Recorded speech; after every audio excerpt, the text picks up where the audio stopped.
നമസ്തേ. CBSE സംസ്കൃതം പഠിക്കുന്ന വിദ്യാർത്ഥികൾക്ക് ഹെൽപ്ഫുള്ളായിട്ടുള്ള വീഡിയോസാണ് ഈ ചാനലിലൂടെ ചെയ്തുകൊണ്ടിരിക്കുന്നത്. ഈ ചാനലിലെ പ്ലേലിസ്റ്റിൽ ചെക്ക് ചെയ്ത് കഴിഞ്ഞാൽ അവിടെ BVN ചിന്മയ സാൻസ്ക്രിറ്റ് 4 എന്ന് പറഞ്ഞ പ്ലേലിസ്റ്റ് കാണാൻ സാധിക്കും. അതിൽ 4th ക്ലാസ് സാൻസ്ക്രിറ്റ് ടെക്സ്റ്റ് ബുക്കിലെ എല്ലാ ചാപ്റ്റേഴ്സിൻ്റെയും വീഡിയോസ് നമ്മൾ അപ്ലോഡ് ചെയ്തിട്ടുണ്ട്. കാണാത്തവരെ കണ്ട് മനസ്സിലാക്കുക, പഠിക്കുക. അപ്പോൾ നമ്മൾ ഈ ഒരു വീഡിയോയിലൂടെ 4ാം ക്ലാസ് സംസ്കൃതം ടേം 2 ഭാഗത്തിലെ ഇമ്പോർട്ടൻ്റ് ആയിട്ടുള്ള ഗ്രാമർ പാർട്ടുകളാണ്, എങ്ങനെയൊക്കെ ക്വസ്റ്റ്യൻസ് പ്രതീക്ഷിക്കാം എന്നുള്ളതാണ് നമ്മൾ ഈ വീഡിയോയിലൂടെ നമ്മൾ നോക്കാനായിട്ട് പോകുന്നത്. അപ്പോൾ ടേം 2 ഭാഗങ്ങൾ എന്ന് പറയുന്നത് ലാസ്റ്റത്തെ 4 പാഠങ്ങളോ 5 പാഠങ്ങളൊക്കെയാണ് വരിക. അപ്പോൾ ഏകദേശം നമുക്ക് ഭക്തപ്രഹ്ലാദ തൊട്ടുള്ള ഭാഗങ്ങളാണ് നമ്മൾ മെയിനായിട്ട് എടുത്തിരിക്കുന്നത്. അതായത് ഗ്രാമർ പാർട്ട് വരുമ്പോൾ അതിൽ ലട്ട് ലകാരം ലോട്ട് ലകാരം, വിഭക്തി നോക്കുമ്പോൾ തൃതീയ വിഭക്തി ചതുർത്ഥി വിഭക്തി മുതലായ ഭാഗങ്ങളാണ് മെയിനായിട്ട് നമ്മൾ ഇവിടെ ഡിസ്കസ് ചെയ്യാനായിട്ട് പോകുന്നത്. ഈ വീഡിയോയിൽ തന്നെ ഒരു പ്രധാനപ്പെട്ട ഇമ്പോർട്ടൻ്റ് ആയിട്ടുള്ള വരുന്ന ക്വസ്റ്റ്യൻസൊക്കെ എങ്ങനെയാണ് നമുക്ക് ആൻസർ ചെയ്യാമെന്നുള്ള കാര്യവും ഉൾപ്പെടുത്തിയിട്ടുണ്ട്. അപ്പോൾ മൊത്തത്തിൽ വീഡിയോ കണ്ട് മനസ്സിലാക്കുക, നല്ല മാർക്ക് സ്കോർ ചെയ്യുക. അപ്പോൾ നമുക്ക് വീഡിയോയിലേക്ക് കിടക്കാം. ആദ്യം തന്നെ നമ്മൾ ലോട്ട് ലകാര ടേബിളാണ് നമ്മൾ പഠിക്കാനായിട്ട് പോകുന്നത്. ലോട്ട് എന്ന് പറയുമ്പോൾ മെയിനായിട്ട് നമ്മൾ റിക്വസ്റ്റ് ചെയ്യാനൊക്കെയാണ് ഉപയോഗിക്കുന്നത്. അപ്പോൾ ലോട്ട് ലകാരത്തിൽ മെയിനായിട്ട് ഇവിടെ ഒരു ഭൂധാതു എന്ന് പറഞ്ഞിട്ടുണ്ട്. നമുക്ക് ഓരോ ധാതുക്കളും ഇവിടെ എല്ലാം പഠിക്കാൻ പറ്റില്ല, പക്ഷേ ഒന്ന് പഠിച്ചു കഴിഞ്ഞാൽ നമുക്ക് ഏകദേശം ബാക്കി എല്ലാ ധാതുക്കളും ഒരേപോലെയാണ്. അപ്പോൾ ധാതു എന്ന് പറഞ്ഞാൽ റൂട്ട് വേർഡ്. അപ്പോൾ ഭൂ എന്നുള്ള ധാതുവിൻ്റെ വേർഡ്സ് വരുന്നത് ഭവതു ഭവതാം ഭവന്തു, ഭവ ഭവതം ഭവത, ഭവാനി ഭവാവ ഭവാമ എന്നിങ്ങനെയാണ്. പ്രഥമ പുരുഷ എന്ന് പറയുമ്പോൾ ബാലഹ ഭവതു, ബാലൗ ഭവതാം, ബാലാഹ ഭവന്തു. മധ്യം പുരുഷ ത്വം ഭവ, യുവാം ഭവതം, യൂയം ഭവത. ഉത്തമ പുരുഷ അഹം ഭവാനി, ആവാം ഭവാവ, വയം ഭവാമ. അടുത്തത് നമധാതു നമതു, നമതാം നമന്തു, നമ നമതം നമത, നമാനി നമാവ നമാവ. ഇത് ഗായി അല്ലെങ്കിൽ ഗൈ എന്നുള്ള ധാതു വരുമ്പോൾ ഗായത്തു ഗായതാം ഗായന്തു, ഗായ ഗായതം ഗായത, ഗായാനി ഗായാവ ഗായാമ. നന്ദധാതു ആണെങ്കിലോ നന്ദതു നന്ദതാം നന്ദന്തു. ജബുധാതു ആണെങ്കിലോ ജപതു ജപതാം ജപന്തു, ജപ ജപതം ജപത. വധധാതു ആണെങ്കിലോ വധതു വധതാം വദന്തു, വധ വധതം വദത, വദാനി വദാവ വദാമ. അപ്പോൾ ഈ ലോട്ടിലെ കാര്യം ഒന്ന് പഠിച്ചാൽ ബാക്കിയെല്ലാം നമുക്ക് കിട്ടും. ഇപ്പോൾ ടേബിൾ പഠിക്കുക മാത്രമല്ല, ഇതിൽ പ്രഥമ പുരുഷ ഏകവചനം വരുമ്പോൾ വദതു, മധ്യം പുരുഷ ദ്വിവചനം വരുമ്പോൾ വദതം, ഉത്തമ പുരുഷ ബഹുവചനം വരുമ്പോൾ വദാമ എന്നിങ്ങനെയാണ് എന്നുള്ളത് മനസ്സിലാക്കി ബൈഹാർട്ടാക്കി വെക്കണം. അപ്പോൾ നമ്മൾ ലോട്ടിലകാരം പഠിച്ചു. ഇനി നമുക്ക് അടുത്ത് പഠിക്കാനുള്ളത് ലട്ടിലകാരം. ഭൂധാതു ലട്ടിലകാര. ഭവതി ഭവതഃ ഭവന്തി, ഭവസി ഭവതഃ ഭവഥ, ഭവാമി ഭവാവഹ ഭവാമഹ. നേരത്തെ പറഞ്ഞ പോലെ പ്രഥമ പുരുഷ മധ്യം പുരുഷ ഉത്തമ പുരുഷ ഓരോ പദങ്ങളും എങ്ങനെയാണ് വരുന്നത് എന്നുള്ളത് മനസ്സിലാക്കി വെക്കുക. ലട്ട് എന്ന് പറയുന്നത് നമ്മൾ മെയിനായിട്ട് പ്രസൻറ്റ് ടെൻസിനാണ് ഉപയോഗിക്കുക, വർത്തമാനകാലത്തിനാണ് ലട്ടിലകാരം ഉപയോഗിക്കുക. അതുപോലെ വസുധാതു വസതി വസതഃ വസന്തി, വസസി വസതഃ വസഥ, വസാമി വസാവഹ വസാമഹ. സ്ക്രീനിൽ ടേബിൾ കൊടുക്കുന്നുണ്ട്. ഈ ടേബിളൊക്കെ നമ്മൾ ടെക്സ്റ്റ് ബുക്ക് റിലേറ്റ് ചെയ്തിട്ടുള്ള ഭാഗങ്ങളാണ് കാണിച്ചിരിക്കുന്നത്. അപ്പോൾ ടെക്സ്റ്റ് നോക്കിക്കഴിഞ്ഞാൽ ഇതൊക്കെ നിങ്ങൾക്ക് ടെക്സ്റ്റ് ബുക്കിലും കാണാൻ സാധിക്കും. ഇപ്പോൾ ലിഖിതാതു ആണെങ്കിലോ ലിഖതി ലിഖതഃ ലിഖന്തി, ലിഖസി ലിഖതഃ ലിഖഥ, ലിഖാമി ലിഖാവഹ ലിഖാമഹ. ഇത്രയും പഠിച്ചു കഴിഞ്ഞാൽ നമുക്ക് വിഭക്തി എന്ന് പറഞ്ഞ ഭാഗത്തേക്കാണ് പോകാനായിട്ടുള്ളത്. ഇപ്പോൾ പ്രധാനമായും 7 വിഭക്തികളുണ്ട്. പ്രഥമ ദ്വിതീയ തൃതീയ ചതുർത്ഥി പഞ്ചമി ഷഷ്ടി സപ്തമി സംബോധന. ഈ സംബോധന എന്ന് പറയുന്നത് പ്രഥമയുടെ തന്നെ ഒരു എക്സ്റ്റൻഷൻ പോലെയാണ്. അതുകൊണ്ട് സംബോധന പ്രഥമ എന്ന രീതിയിലാണ് കണക്കാക്കുക. അപ്പോൾ മൊത്തത്തിൽ 7 വിഭക്തികളാണ്. നമുക്കിവിടെ പ്രധാനമായിട്ടും 2 വിഭക്തികളാണ് പഠിക്കാനായിട്ടുള്ളത് ടെക്സ്റ്റിൽ. അതേതൊക്കെയാണ്? തൃതീയ വിഭക്തിയും അതേപോലെ ചതുർത്ഥി വിഭക്തിയും. ഈ 2 വിഭക്തികൾ എങ്ങനെയാണ് ഉപയോഗിക്കുക, എവിടെയാണ് ഉപയോഗിക്കുക, ചിലപ്പോൾ സെൻറ്റൻസ് തന്നിട്ട് ഏത് പദമാണ് ഏത് വിഭക്തിയാണ് കറക്റ്റായിട്ട് യൂസ് ചെയ്യേണ്ടതെന്ന രീതിയിലൊക്കെ ചോദിക്കും. അപ്പോൾ അത് അനുസരിച്ച് കറക്റ്റായിട്ട് തൃതീയാണെങ്കിൽ തൃതീയ വിഭക്തി പദങ്ങൾ ഉപയോഗിക്കുക, ചതുർത്ഥിയാണെങ്കിൽ ചതുർത്ഥി പദങ്ങൾ യൂസ് ചെയ്തിട്ട് സെൻറ്റൻസ് കംപ്ലീറ്റ് ചെയ്യാവുന്ന രീതിയിലാണ് നമുക്ക് ചോദ്യങ്ങൾ പ്രതീക്ഷിക്കുക. അപ്പോൾ നമുക്ക് ആദ്യം തൃതീയ വിഭക്തി നോക്കാം. തൃതീയ വിഭക്തി മെയിനായിട്ട് കരണം അല്ലെങ്കിൽ ഇൻസ്ട്രുമെൻ്റ് എന്ന രീതിയിലാണ് ഉപയോഗിക്കുക. അതായത് എന്തെങ്കിലും ഹെൽപ്പോട് കൂടി നമ്മൾ ചെയ്യുകയാണെങ്കിൽ അല്ലെങ്കിൽ ഒരാളുടെ കൂടെ എന്നൊക്കെ പറയുമ്പോഴാണ് നമ്മൾ തൃതീയ വിഭക്തി യൂസ് ചെയ്യുക. പ്രിപ്പോസിഷൻസ് വരുമ്പോൾ ബൈ, വിത്ത്, ത്രൂ മുതലായ പ്രിപ്പോസിഷൻസ് വരുന്ന ഇംഗ്ലീഷ് സെൻറ്റൻസുകളൊക്കെ നമ്മൾ സംസ്കൃതത്തിൽ തൃതീയ വിഭക്തി പദങ്ങൾ യൂസ് ചെയ്തിട്ടാണ് കംപ്ലീറ്റ് ചെയ്യുക. അതായത് ഈ ബൈ, വിത്ത്, ത്രൂ മുതലായ മീനിങ് വരുന്ന വേർഡ്സ് സംസ്കൃതത്തിലേക്ക് ആക്കുമ്പോൾ തൃതീയ വിഭക്തിയാണ് ഉപയോഗിക്കേണ്ടത്. എക്സാമ്പിൾ, ബാലഹ മിത്രേണ സഹ വിദ്യാലയം ഗച്ഛതി. കുട്ടി മിത്രത്തിൻ്റെ കൂടെ, കൂട്ടുകാരൻ്റെ കൂടെ വിദ്യാലയത്തിലേക്ക് പോകുന്നു. അപ്പോൾ കൂടെ എന്ന് പറയുമ്പോൾ, വിത്ത് എന്ന് പറയുമ്പോൾ മിത്രേണ, മിത്രശബ്ദത്തിൻ്റെ തൃതീയ മിത്രേണ. ബാലഹ ബാലോ ബാലാഹ, ബാലം ബാലോ ബാലാൻ, ബാലേണ. അപ്പോൾ മിത്രശബ്ദമാണെങ്കിലോ മിത്രേണ.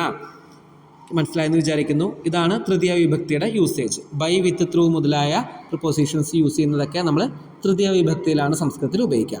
അടുത്തത് ചതുർത്ഥി വിഭക്തിയാണ്.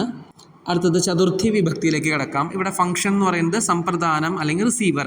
ഒരു കാര്യം നമ്മൾ ഒരാൾക്ക് ചെയ്തു കൊടുക്കുന്നു. അപ്പോൾ ആർക്ക് വേണ്ടി ചെയ്തു കൊടുക്കുന്നത് എന്നുള്ള അർത്ഥത്തിൽ വരുമ്പോൾ നമ്മൾ ചതുർത്ഥി വിഭക്തി യൂസ് ചെയ്യുക. അല്ലെങ്കിൽ എന്തെങ്കിലും ഒരു പർപ്പസിന് വേണ്ടിയിട്ടാണ് ചെയ്യുന്നതെങ്കിൽ നമ്മൾ ചതുർത്ഥി. ടു അല്ലെങ്കിൽ ഫോർ എന്നുള്ളതാണ് പ്രിപ്പോസിഷൻസ്. എക്സാമ്പിൾ നോക്കുക. ബാലഹ പഠനായ വിദ്യാലയം ഗച്ഛതി, പഠിക്കുന്നതിന് വേണ്ടി വിദ്യാലയത്തിൽ പോകുന്നു. അപ്പോൾ നമ്മൾ സാധാരണ ഉപയോഗിക്കാറുള്ളത് നമഃ ശിവായ, ശിവനെ നമിക്കുന്നു. ആരെയാ ഉദ്ദേശിച്ചാണ് നമിക്കുന്നത്? ആ നമനം എന്ന് പറഞ്ഞാൽ ക്രിയ ചെയ്യുന്നത് ആർക്ക് വേണ്ടിയിട്ടാണ്? ശിവനെ വേണ്ടിയിട്ട്. അല്ലെങ്കിൽ ഗണേശായ നമഃ. അപ്പോൾ മാതാ പുത്രായ ദുഗ്ധം യച്ഛതി, അമ്മ പുത്രന് വേണ്ടി പാല് കൊടുക്കുന്നു. അപ്പോൾ ഇവിടെ ചതുർത്ഥി വിഭക്തിയാണ് പുത്രായ എന്നുള്ള ഇതിൽ യൂസ് ചെയ്യുക.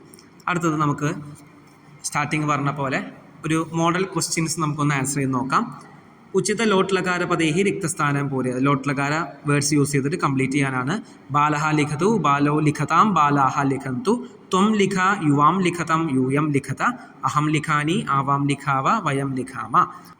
അടുത്തത് രണ്ടാമത്തെ. ബാലിക ഗച്ഛതു, ബാലികേ ഗച്ഛതാം, ബാലികാഹ ഗച്ഛന്തു, ത്വം ഗച്ഛ, യുവാം ഗച്ഛതം, യൂയം ഗച്ഛത, അഹം ഗച്ഛാനി, ആവാം ഗച്ഛാവ, വയം ഗച്ഛാമ. ഇവിടെ ശ്രദ്ധിക്കേണ്ടത് ബാലഹ ലിഖതു, ബാലോ ലിഖതാം, ബാലാഹ ലിഖന്തു എന്നുള്ളത് പുല്ലിംഗത്തിലാണ്. അതിൽ പ്രഥമ ഏകവചനം, ദ്വിവചനം, ബഹുവചനം. രണ്ടാമത്തേൽ ബാലിക, ബാലികേ, ബാലികാഹ, അത് സ്ത്രീലിംഗം, ഏകവചനം, ദ്വിവചനം, ബഹുവചനം. മൂന്നാം നോക്കാം. പുഷ്പം പശ്യതു, പുഷ്പേ പശ്യതാം, പുഷ്പാണി പശ്യന്തു. പുഷ്പം, പുഷ്പേ, പുഷ്പാണി എന്നുള്ളത് നപുംസലിംഗമാണ്. അപ്പോൾ എളുപ്പത്തിൽ നമുക്ക് ഓർത്തു വയ്ക്കാനായിട്ട് എ എന്ന് മാർക്ക് ചെയ്യുന്ന ആ ലൈൻ ബാലഹ ലിഖതു, ബാലോ ലിഖതാം, ബാലാഹ ലിഖന്തു. അതേപോലെ തന്നെയാണ് ബാലിക ഗച്ഛതു, ബാലികേ ഗച്ഛതാം, ബാലികാഹ ഗച്ഛന്തു. ബി എന്നുള്ളവിടെയോ ത്വം ലിഖ, ഇവിടെ ത്വം ഗച്ഛ. ഈ സി എന്നവിടെ അഹം ലിഖാനി, അഹം ഗച്ഛാനി. അപ്പോൾ ഇതേപോലെ നമുക്ക് മാർക്ക് ചെയ്ത് കറക്റ്റായിട്ട് ഒന്ന് പഠിച്ചാൽ ബാക്കിയെല്ലാം ഒരേപോലെയാണെന്ന് മനസ്സിലാക്കാൻ വേണ്ടിയിട്ടാണ് ഇതേപോലെ മാർക്ക് ചെയ്തിരിക്കുന്നത്. അതുപോലെ ബാലഹ, ബാലൗ, ബാലാഹ, ബാലിക, ബാലികേ, ബാലികാഹ. അത് പുല്ലിംഗവും വരാം, സ്ത്രീലിംഗവും വരാം, നപുംസലിംഗവും വരാം. പ്രഥമ പുരുഷനിൽ മാത്രമാണ് ഇങ്ങനെ വരിക. മധ്യം പുരുഷ, ഉത്തം പുരുഷക്ക് ത്വം, യുവാം, യൂയം, അഹം, ആവാം, വയം. ഈ വേർഡ്സിന് ഒരിക്കലും മാറ്റം സംഭവിക്കില്ല. അപ്പോൾ ബാലഹ, ബാലോ, ബാലാഹ, ബാലിക, ബാലികേ, ബാലികാഹ, പുഷ്പം, പുഷ്പേ, പുഷ്പാണി. ഇതൊക്കെ നമ്മൾ ശബ്ദരൂപങ്ങളായിട്ട് ടെക്സ്റ്റിൽ പഠിച്ചിട്ടുള്ളതാണ്.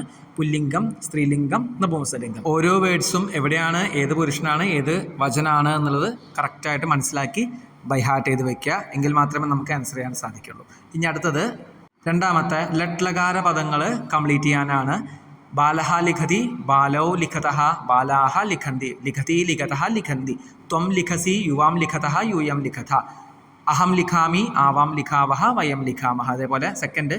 ബാലിക ഗച്ഛതി, ബാലികേ ഗച്ഛതഃ, ബാലികാഹ ഗച്ഛന്തി, ത്വം ഗച്ഛസി, യുവാം ഗച്ഛതഃ, യൂയം ഗച്ഛത, അഹം ഗച്ഛാമി, ആവാം ഗച്ഛാവഹ, വയം ഗച്ഛാമഹ. പുഷ്പം പശ്യതി, പുഷ്പേ പശ്യതഃ, പുഷ്പാണി പശ്യന്തി, ത്വം പശ്യസി, യുവാം പശ്യതഃ, യൂയം പശ്യത, അഹം പശ്യാമി, ആവാം പശ്യാവഹ, വയം പശ്യാമഹ. നേരത്തെ പറഞ്ഞ പോലെ തന്നെ എ എന്നുള്ളത് പ്രഥമ പുരുഷ, ബി എന്ന് പറയുന്നത് ത്വം, യുവാം, യൂയം. അതുപോലെ ത്വം ലിഖസി, ത്വം ഗച്ഛസി, ത്വം പശ്യസി.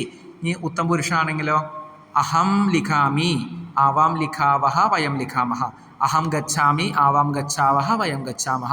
അഹം പശ്യാമി, ആവാം പശ്യാവഹ, വയം പശ്യാമഹ.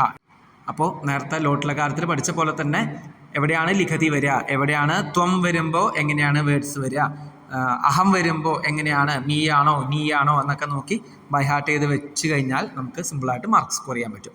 മൂന്നാമത്തെ ലെറ്റ് ലോട്ട് ലകാര പദാനി കോഷ്ടകാച്ചിത്വ വിവിച്ഛലിക്കത. താഴെ ഇത്തരത്തിലുള്ള ഒരു കംപ്ലീറ്റ് ടേബിൾ തരും. അതിലൊരുപാട് പദങ്ങൾ മിക്സ് ചെയ്ത് തരും. അതിൽ ലെറ്റ് ലകാര പദങ്ങൾ സെപ്പറേറ്റ് ആക്കിയും ലോട്ട് ലകാര പദങ്ങൾ സെപ്പറേറ്റ് ആക്കിയിട്ടും എഴുതണം. ഓൾറെഡി ആൻസർ ചെയ്തിട്ടുണ്ട്. അതെങ്ങനെ വരിക എന്നുള്ളത് നമുക്ക് നോക്കാം. പഠതഹ എന്ന് പറയുന്നത് ലെറ്റ് ലകാരത്തിലാണ് വരിക. കാരണം എന്താ, പഠതി, പഠതഹ എന്നാണ്. അപ്പോൾ ലെറ്റ് വന്നു. നമസി എന്ന് പറയുന്നതോ നമതി, നമതഹ, നമന്തി. നമസി എന്നുള്ളതും ലട്ലകാര മധ്യമപുരുഷ ഏകവചനാണ്. ഇനി ലിഖാനി എന്ന് പറയുന്നതോ ലിഖതു ലിഖതാം ലിഖന്തു ലിഖ ലിഖതം ലിഖത ലിഖാനി, അത് ലോട്ട്ലകാരാണ്. ലോട്ട്ലകാരത്തിൽ എഴുതി. വദ എന്ന് പറയുന്നതോ വദതു വദതാം വദന്തു വദ. അപ്പോൾ വദധാതു ലോട്ട്ലകാര മധ്യമപുരുഷ ഏകവചനാണ് വദ. അപ്പോൾ ലോട്ട്ലകാരത്തിൽ എഴുതി. തിഷ്ഠന്തി എന്ന് പറയുന്നതോ ലട്ലകാര പ്രഥമപുരുഷ ബഹുവചനം. തിഷ്ഠതി തിഷ്ഠതഃ തിഷ്ഠന്തി. ക്രീഡാവഹ എന്നുള്ള വാക്കോ ക്രീഡാമി ക്രീഡാവഹ ക്രീഡാമഹ. ലട്ലകാര ഉത്തമ പുരുഷ ദ്വിവചനാണ് ക്രീഡാവഹ. ധാവഥ എന്ന് പറയുന്നത് അതും ലട്ലകാരാണ്, മധ്യമപുരുഷ ബഹുവചനാണ്. ധാവസി ധാവഥഃ ധാവഥ. ഗച്ഛാമ എന്ന് പറയുന്നത് ഇവിടെ ശ്രദ്ധിക്കുക, വിസർഗം ഉള്ളത് ഗച്ഛാമഹ ഗച്ഛാവഹ എന്ന് പറയുന്നത് ലട്ലകാരവും, വിസർഗം ഇല്ലാത്തത് 2 കുത്താണ് വിസർഗം, അതില്ലാത്തതൊക്കെ ലോട്ട്ലകാരാണ്. അപ്പോൾ ഗച്ഛാമ എന്ന് പറയുന്നത് ലോട്ട്ലകാരാണ്. അടുത്തത് അകാരാന്ത നപുംസകലിംഗ ശബ്ദാൻ പൂരേത. നപുംസലിംഗം ഓൾറെഡി ടെക്സ്റ്റിൽ കൊടുത്തിട്ടുണ്ട്. വനശബ്ദമാണ് ഇവിടെ കൊടുത്തിരിക്കുന്നത്. വനം വനേ വനാനി, വനം വനേ വനാനി. ഈ പ്രഥമാദ്വിതീയ വേർഡ്സ് സെയിം ആണ്. ബാക്കിയൊക്കെ എന്താണ്, രാമശബ്ദം പോലെയാണ്. രാമഹ രാമോ രാമഹ എന്നുള്ളത് നമ്മൾ പഠിച്ചിട്ടുണ്ട്. അതിൽ തൃതീയ തൊട്ട് സപ്തമി വരെ രാമശബ്ദം പോലെയാണ്. രാമേണ രാമാഭ്യം രാമേഹി, രാമായ രാമാഭ്യം രാമേഭ്യ. അത് ഓർമ്മയുണ്ടെങ്കിൽ ഇതും നമുക്ക് കിട്ടും. വനേന വനാഭ്യം വനേഹി, വനായ വനാഭ്യം വനേഭ്യ, വനാത് വനാഭ്യം വനേഭ്യ, വനസ്യ വനയോഹോ വനാനാം, വനേ വനയോഹോ വനേഷു. ഇത്തരത്തിൽ ഇതേപോലെ തന്നെ ബ്ലാങ്ക് ആയിട്ട് വരാനാണ് സാധ്യത. വനശബ്ദം ടെക്സ്റ്റിൽ കൊടുത്തിട്ടുള്ള കാരണമാണ് അതേ വേർഡ്സാണ് ഇവിടെ കൊടുത്തിരിക്കുന്നത്. ഈ വനത്തിന് പകരം നമുക്ക് പുഷ്പം എന്നുള്ള ശബ്ദം ചിലപ്പോൾ വരാം, അതേപോലെ ഉദ്യാനം എന്നുള്ള ശബ്ദവും വരാം, അതേപോലെ ഫലം എന്നുള്ള ശബ്ദവും വരാം. എന്തു വന്നാലും വനശബ്ദം പോലെ തന്നെ എഴുതി വയ്ക്കുക കംപ്ലീറ്റ് ആയിട്ട്. അടുത്തത് ഏകവചന വാക്യാനി ബഹുവചനെ പരിവർത്തയന്തു. ഏകവചന വാക്യങ്ങൾ ബഹുവചനത്തിലേക്ക് മാറ്റുക എന്നുള്ളതാണ്. ഫസ്റ്റ് സെൻറ്റൻസ് ബാലഹ ധാവനക്ഷേത്രേ ധാവതി. ഇതിൽ ബാലഹ എന്നുള്ള പദം ഏകവചനാണ്. ബഹുവചനത്തിൽ എങ്ങനെ വരും? ബാലാഹ എന്നാണ് മാറ്റേണ്ടത്. ധാവനക്ഷേത്രയ്ക്ക് മാറ്റമില്ല. ധാവതി എന്നുള്ളത് ധാവതി ധാവതഃ ധാവന്തി. അപ്പോൾ ഫസ്റ്റത്തെ വേർഡും ലാസ്റ്റ് വേർഡും മാത്രമേ നമുക്ക് മാറ്റണ്ടു. ബാലാഹ ധാവനക്ഷേത്രേ ധാവന്തി. അതുപോലെ നെക്സ്റ്റ് ലതാഹ ഗീതം ആലപന്തി, ഗജാഹ മന്ദം ഗച്ഛന്തി. രാമഹ ജലം നയതി എന്നുള്ളത് രാമാഹ ജലം നയന്തി. അഞ്ചാമത്തെ ക്വസ്റ്റ്യൻ ഉചിത തൃതീയ വിഭക്തി ശബ്ദേഹി വാക്യം പൂരേത. നമ്മൾ ആദ്യം തൃതീയ വിഭക്തി എങ്ങനെയാണെന്നുള്ളത് നമ്മൾ മനസ്സിലാക്കിയിരുന്നു. ഫസ്റ്റ് സെൻറ്റൻസ് നോക്കാം. രാമഹ ഖഡ്ഗേന രാക്ഷസം ഹന്തി. ഇവിടെ ഖഡ്ഗേന അല്ലെങ്കിൽ ഖഡ്ഗസ്യ ഏതാണ് വരിക? ഖഡ്ഗേന. അപ്പോൾ വാള് കൊണ്ട് എന്നുള്ള അർത്ഥത്തിൽ ഖഡ്ഗേന. രണ്ടാമത്തെ ബാലകഹ കന്തുകേന ക്രീഡതിയാണ് ഉത്തരം. ഇവിടെ കന്തുകേന എന്ന് വെച്ചാൽ ബോൾ കൊണ്ട്, വിത്ത് ബോൾ എന്ന് പറയുമ്പോൾ കന്തുകേന ആണ്, കന്തുക്കാത്തല്ല വരിക. അഹം ഹസ്തേന ലിഖാമി, ഞാൻ കൈകൊണ്ട് എഴുതുന്നു. അപ്പോൾ ഹസ്തേന എന്നുള്ളത് തൃതീയ വിഭക്തിയാണ്, അതുകൊണ്ടാണ് ഹസ്തേന ഉത്തരമായിട്ട് വന്നത്. നാലാമത്തെ സാ യാനേന വിദ്യാലയം ഗച്ഛതി. യാനേന എന്ന് പറയുമ്പോൾ വണ്ടി കൊണ്ട് എന്നുള്ള അർത്ഥത്തിലാണ്. അപ്പോൾ ബൈ വെഹിക്കിൾ എന്ന് പറയുമ്പോൾ ആ അർത്ഥത്തിൽ വരുന്നെങ്കിൽ യാനേന തൃതീയ വിഭക്തിയാണ് ഉപയോഗിക്കേണ്ടത്. അടുത്തത് ചതുർത്ഥി ശബ്ദേഹി വാക്യം പൂരേത. ചതുർത്ഥി പദങ്ങൾ ഉപയോഗിച്ചിട്ട് വാക്യം കംപ്ലീറ്റ് ചെയ്യാനാണ്. അഹം മിത്രായ പുസ്തകം ദദാമി, ഞാൻ കൂട്ടുകാരന് വേണ്ടി പുസ്തകം കൊടുക്കുന്നു. മാതാ പുത്രായ ഫലം ദദാതി, അമ്മ പുത്രന് വേണ്ടി ഫ്രൂട്ട്സ് കൊടുക്കുന്നു. ഗുരുഹു ശിഷ്യായ ജ്ഞാനം ദദാതി, ശിഷ്യന് വേണ്ടി അറിവ് കൊടുക്കുന്നു. സഹദേവായ നമതി, ദേവന് വേണ്ടി അല്ലെങ്കിൽ ദേവനായിക്കൊണ്ട് നമിക്കുന്നു. അതുപോലെ ശിവായ നമഃ, ഗണേശായ നമഃ, ഇതൊക്കെ ചതുർത്ഥി വിഭക്തി പദങ്ങളാണ്. ഉചിത ശബ്ദേഹി പദാനി പൂരേത. ഇവിടെ പുല്ലിംഗം സ്ത്രീലിംഗം നപുംസലിംഗം സെപ്പറേറ്റ് ആയിട്ട് ടേബിളായിട്ട് കൊടുത്തിട്ടുണ്ട്. അപ്പോൾ ഏഷഃ ബാലഃ, ഏഷാ ബാലിക, ഏതത് പുഷ്പം, ഏഷഃ രാമഃ, ഏഷാ സീത, ഏതത് വനം, ഏഷഃ ദിലീപഃ, ഏഷാ ഗംഗ, ഏതത് ഗൃഹം. ഇവിടെ ശ്രദ്ധിക്കേണ്ടത് പുല്ലിംഗം പദങ്ങൾ മാത്രം നോക്കിക്കഴിഞ്ഞാൽ ഒരു കാര്യം വ്യക്തമാവും. ഏഷഃ ബാലഃ, ഏഷഃ രാമഃ, ഏഷഃ ദിലീപഃ, സഹ രമേശഃ, സഹ വിവേകാനന്ദഃ, സഹ അഹങ്കാരഃ. ഇവിടെ അഹങ്കാരഃ എന്ന് പറയുന്നത് മലയാളം ആണെങ്കിൽ അത് നപുംസലിംഗ പദമായിട്ട് കണക്കാക്കും. പക്ഷേ സംസ്കൃതത്തിലെ അഹങ്കാരഃ എന്ന് പറയുന്നത് പുല്ലിംഗാണ്. അപ്പോൾ ഏഷഃ എന്ന് വെച്ചാൽ ഇവൻ, സഹ എന്ന് വെച്ചാൽ അവൻ. ഈ ഏഷാ ബാലിക, ഏഷാ സീത, ഏഷാ ഗംഗ, സാ രാധിക, സാ നന്ദിനി, സാ നദി. അപ്പോൾ ഈകാരാന്തവും ആകാരാന്തൊക്കെ സ്ത്രീലിംഗ പദങ്ങളാണ്. ഏതത് പുഷ്പം, ഏതത് വനം, തത് വിദ്യാലയം, തത് പുസ്തകം, ഏതത് തത് ഇത് അത്, ഇതൊക്കെ നപുംസകലിംഗ പദങ്ങൾക്ക് വേണ്ടി യൂസ് ചെയ്യുന്ന സർവനാമ പദങ്ങളാണ്. അപ്പോൾ ഇത്തരത്തിലുള്ള ടേബിൾ തന്നിട്ട് അത് കംപ്ലീറ്റ് ചെയ്യാനും വരാൻ സാധ്യതയുണ്ട്. നമ്മുടെ ടെക്സ്റ്റ് ബുക്കിൽ തന്നെ ലാസ്റ്റ് ചാപ്റ്ററിൽ ഇത്തരത്തിലുള്ള ക്വസ്റ്റ്യൻസ് കൊടുത്തിട്ടുണ്ട്. ലാസ്റ്റ് ചോദ്യം ഉചിതേന ലോട്ട്ലകാര ശബ്ദേന വാക്യാനി പൂരയത. അപ്പോൾ മേഘ ജലം വർഷത്തു, വർഷന്തു ആണോ വർഷത്തു ആണോ? അപ്പോൾ ഡൗട്ട് വരുമ്പോൾ നോക്കുക. മേഘ എന്നുള്ള പദം സബ്ജക്റ്റ് ആണ്, അത് ഏകവചനമാണ്. അപ്പോൾ സബ്ജക്റ്റ് ഏകവചനമായി കഴിഞ്ഞാൽ വെർബും ഏകവചനം വർഷത്തു. ഛാത്രാഹ സത്യം വദന്തു, ഛാത്രാഹ എന്നുള്ള ബഹുവചനമായതുകൊണ്ട് വദന്തു എന്നുള്ള ബഹുവചനം വേർഡ്. ബാലകാഹ ക്രീഡാങ്കണം ഗച്ഛന്തി, അത് ലട്ട് ലകാരാണ്. ബാലകാഹ കുട്ടികൾ, ക്രീഡാങ്കണം ഗച്ഛന്തി ബഹുവചനമായതുകൊണ്ട്, ബാലകാഹ ബഹുവചനമായതുകൊണ്ട് ഗച്ഛന്തി എന്നുള്ള ബഹുവചനം. ത്വം ശീഘ്രം ഗച്ഛ, ത്വം എന്നുള്ളത് മധ്യപുരുഷ ഏകവചനമാണ്, അതുകൊണ്ട് ഗച്ഛ എന്നുള്ള ലോട്ട് ലകാരം യൂസ് ചെയ്തു. യൂയം ഗ്രന്ഥാലയം ഗത്വാ പഠത, നിങ്ങളെല്ലാവരും ഗ്രന്ഥാലയത്തിൽ പോയിട്ട് പഠിക്കൂ എന്ന് പറയുമ്പോൾ യൂയം മധ്യപുരുഷ ബഹുവചനമായതുകൊണ്ടാണ്, ലട്ട് ലകാര മധ്യപുരുഷ ബഹുവചനമായതുകൊണ്ടാണ് ഇവിടെ പഠസി പഠതഃ പഠഥ എന്നുള്ള വേർഡ് യൂസ് ചെയ്തിരിക്കുന്നത്.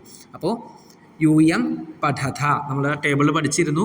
ത്വം പഠസി യുവാം പഠതഃ യൂയം പഠത. അപ്പോൾ ഇത്തരത്തിലുള്ള വേർഡ്സ് എങ്ങനെ ആൻസർ ചെയ്യാമെന്നുള്ളത് മനസ്സിലായെന്ന് വിചാരിക്കുന്നു. അപ്പോൾ ഏകദേശം ടെക്സ്റ്റ് ബുക്ക് റിലേറ്റ് ചെയ്തിട്ടുള്ള ഇമ്പോർട്ടൻ്റ് ആയിട്ടുള്ള ഗ്രാമർ പാർട്ട് നമ്മൾ ഡിസ്കസ് ചെയ്ത് കഴിഞ്ഞു. ഇത് കൂടാതെ ഒരു ചിത്രം തന്നിട്ട് ചിത്രത്തിൽ നിന്നുള്ള എനി 5 വേർഡ്സ്, ചിലപ്പോൾ അനിമൽസ് ആവാം, ചിലപ്പോൾ ബേർഡ്സ് ആവാം, അല്ലെങ്കിൽ വേറെ എന്തെങ്കിലും പ്രകൃതി ദൃശ്യങ്ങളൊക്കെ തന്നിട്ട് ചിലപ്പോൾ 5 വേർഡ്സ് എഴുതാനായിട്ട് സാധ്യതയുണ്ട്. പിന്നെ ലെസൺ എല്ലാം വായിക്കണം. ലെസൺ ബേസ് ചെയ്തിട്ടുള്ള പാരഗ്രാഫ്, ചെറിയൊരു പാരഗ്രാഫ് തന്നിട്ട് അത് ബേസ് ചെയ്തിട്ടുള്ള ക്വസ്റ്റ്യൻസ് വരാം. അതുപോലെ ശ്ലോകം തന്നിട്ട് വിവേകാനന്ദ വചനാമൃതം, ആ ശ്ലോകം തന്നിട്ട് ശ്ലോകം ബേസ് ചെയ്തിട്ടുള്ള ക്വസ്റ്റ്യൻസ് വരാൻ സാധ്യതയുണ്ട്. അപ്പോൾ എല്ലാം പഠിക്കുക. ലെസൺ ബേസ് ചെയ്തിട്ടുള്ള ടെക്സ്റ്റിലെ ലെസൺ ക്വസ്റ്റ്യൻസ് മാത്രമല്ല, ലെസൺ നന്നായിട്ട് വായിച്ചു നോക്കിയാലേ നമുക്ക് സംസ്കൃതം ആൻസർ ചെയ്യാൻ സാധിക്കുള്ളൂ. അപ്പോൾ നമ്മുടെ എന്തെങ്കിലും ലെസൺ ബേസ് ചെയ്തുള്ള ഡൗട്ട് ഉണ്ടെങ്കിൽ ചാനലിൽ ഓൾറെഡി വീഡിയോസ് അപ്ലോഡ് ചെയ്തിട്ടുണ്ട്, കണ്ടു നോക്കുക. ഇത് ഡൗട്ട് ഉണ്ടെങ്കിൽ കമൻ്റായിട്ട് ചോദിക്കുക. ഈ വീഡിയോ കൊണ്ട് മെയിനായിട്ട് നമ്മുടെ ഉദ്ദേശിച്ചത് ടേം 2 പോർഷനിൽ വേണ്ടിയിട്ടുള്ള ഗ്രാമർ പാർട്ട് ക്വിക്ക് റിവിഷനാണ്. ഈ വീഡിയോ നിങ്ങൾക്ക് യൂസ്ഫുൾ ആയിട്ടുണ്ടെങ്കിൽ തീർച്ചയായിട്ടും കമൻ്റായിട്ട് രേഖപ്പെടുത്തുക. എല്ലാവർക്കും നല്ലൊരു എക്സാം ആവട്ടെ എന്ന് ആശംസിക്കുന്നു. ധന്യവാദാഹ.